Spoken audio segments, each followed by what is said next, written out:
Bom, vamos seguir ainda dentro do procedimento comum ordinário, mas já no finalzinho dele, ok? Eu falei para vocês no início que ia fazer uma linha do tempo e vou fazer, só que eu acho que fica mais interessante quando a gente já conhece todos os institutos do procedimento comum ordinário, aí a gente faz uma linha do tempo e funciona como uma espécie de resumo, tá? A gente aproveita e revê coisas que já falou aqui.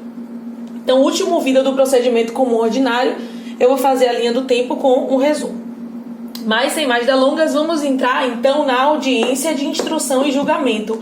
O próprio nome já indica pra gente. O que é instrução? A gente sabe que instrução tem a ver com provas, né? Tem a ver com uma fase comprobatória. Não é assim? Quando falo de instrução, eu estou falando de provas, de uma fase comprobatória. Então, é a audiência em que vai ter a instrução mais o julgamento. Ok? Julgamento também dispensa comentários, né, sobre o julgamento.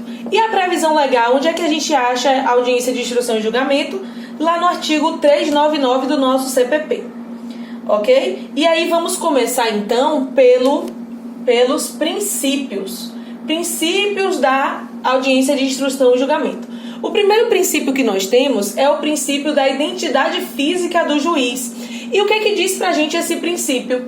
Diz que o juiz que instrui, ou seja, o juiz que está presente ali durante a fase de provas, enquanto as provas estão sendo produzidas, deve ser o juiz que julga. Ou seja, a regra, o princípio diz que, em regra, o juiz que está na fase de instrução deve ser o mesmo juiz que julga. Por quê? Porque ele viu ali, né, olhou nos olhos das partes, das testemunhas, viu a prova sendo feita, de que forma a prova foi feita, e isso pode interferir demais no julgamento. Então, o princípio da identidade física do juiz vai dizer isso pra gente.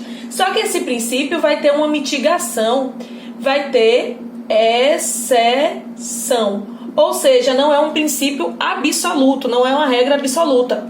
Um exemplo de exceção. Se, por exemplo, o juiz estiver de férias no julgamento, não vai ser feito o julgamento? Vai, por outro juiz. É uma exceção.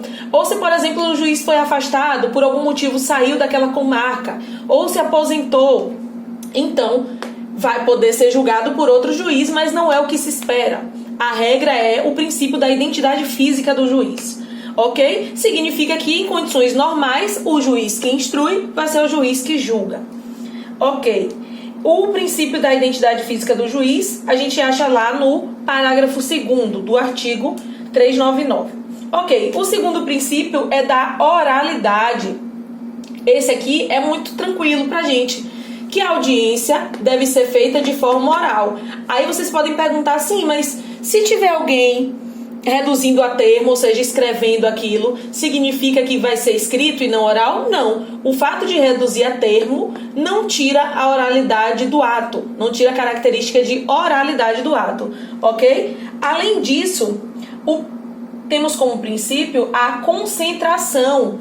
O que significa esse princípio? Significa que os atos deverão ser concentrados em uma audiência só. Ok? Os atos serão realizados em única audiência, para evitar o quê? A prolação, né? A prorrogação demais daquela lide. O intuito é resolver a questão.